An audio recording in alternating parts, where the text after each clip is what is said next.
Humiliations. Presence of God, O Jesus, humbled to abjection for me, teach me to humble myself for love of you. Meditation. 1.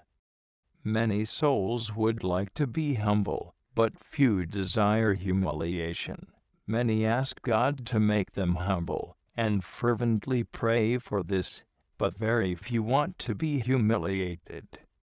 Yet it is impossible to gain humility without humiliations.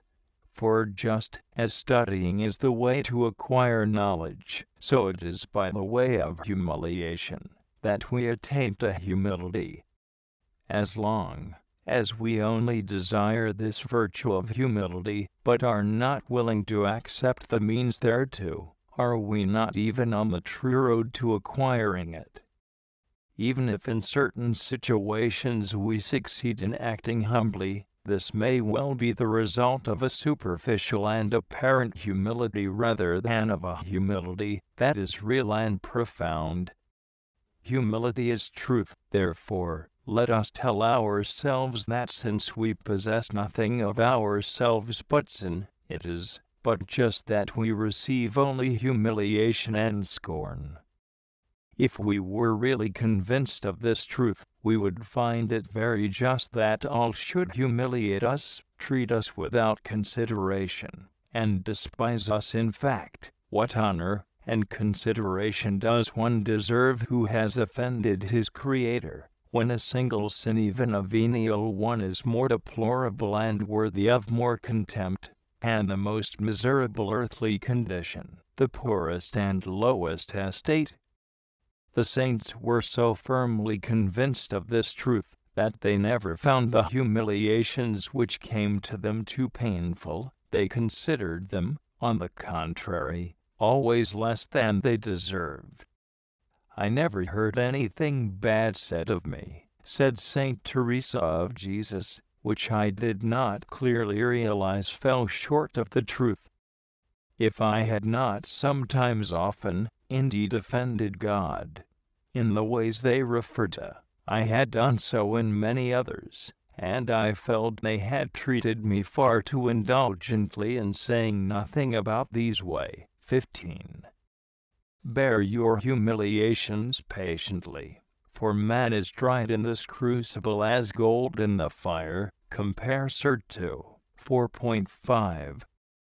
If we feel the weight of our pride, and wish to be rid of it, we must accept humiliations calmly. Through them the Lord will crush our pride.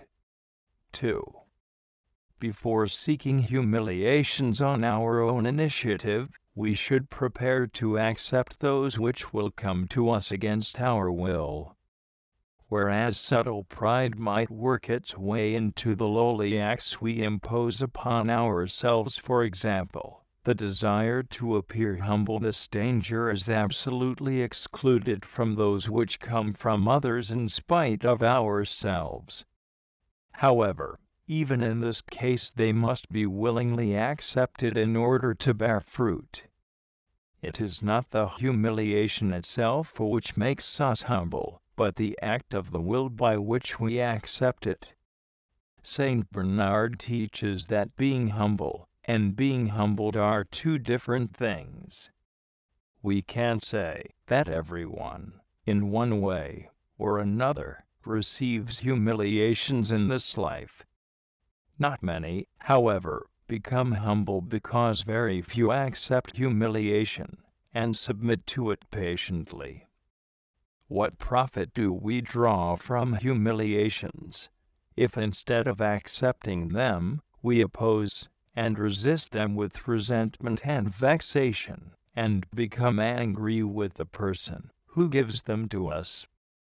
It is true that these occasions are not agreeable to proud, sensitive nature. Nevertheless, although we feel their bitterness, we must force ourselves to accept them graciously, making the words of the psalmist our own. "It is good for me that thou hast humbled me." If, in spite of all the repugnance and resistance of nature, we accept a humiliation by an act of the will, and assure God that we want to be content with it and to savor it thoroughly, we will gradually become humble. The hard, bitter bread of abasement will become, little by little, sweet and pleasant, but we will not find it agreeable until we have been nourished by it for a long time. Moreover, the most important thing is not the sweetness, but the willingness to accept everything that is humiliating. Allow thyself to be taught, allow thyself to be commanded, allow thyself to be enslaved and brought into submission, and despised, and thou shalt be perfect. J.C.S. Emmett, 33. Colloquy. O Lord, how can a person like me, who deserves to be tortured by demons for eternity, be insulted? If I am badly treated in this world, is it not just? Really, Lord, I have nothing to offer you in this regard. I know that I am so guilty in your eyes, that I feel that those who insult me are treating me too well, although they think they are offending me, not knowing me as well as you do. D.J. Way, 36. J. How true it is, O God, that the only thing that I, a sinner, receive by right is humiliation, insults, scorn. And yet, how troubled and excessively sensitive I am when anything hurts my pride. Do you know, O my God, how much I wish to get rid of this propensity? I can truthfully say that with the help of your grace I detest it, and that nothing is more hateful to me. Nevertheless, I have not the strength to accept the remedy you offer me. How shall I have the courage, Lord, to ask you for humiliations, when I have rejected them so often, changing them from medicine into occasions for new acts of pride? Instead of seeing in humiliations the remedy you provide to cure my pride, how many times have I looked only at the creatures you use to humble me, and irritated by them, I have been indignant and rebellious, as if treated unjustly. How blind I am, O Lord, how far have I wandered from your ways. Come to bring the light again into my soul, come to place me in the truth, come to set my feet anew on the good, safe way of humiliation. I do not ask you for particular humiliations, but I do ask you to dispose my heart to accept those which, in your infinite love and mercy, you have prepared for me from all eternity.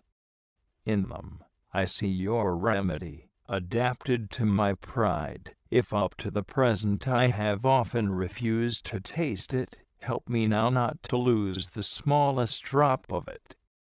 I am ill, O Lord, and like the patient, who wants the medicine which will cure him, and who swallows it, bitter though it be, I too, with the help of your grace, wish to accept and to drink to the very dregs every humiliation. But help me, O sweet Jesus, you, who willed to know every form of abasement, for without you I shall only fail in my good resolutions,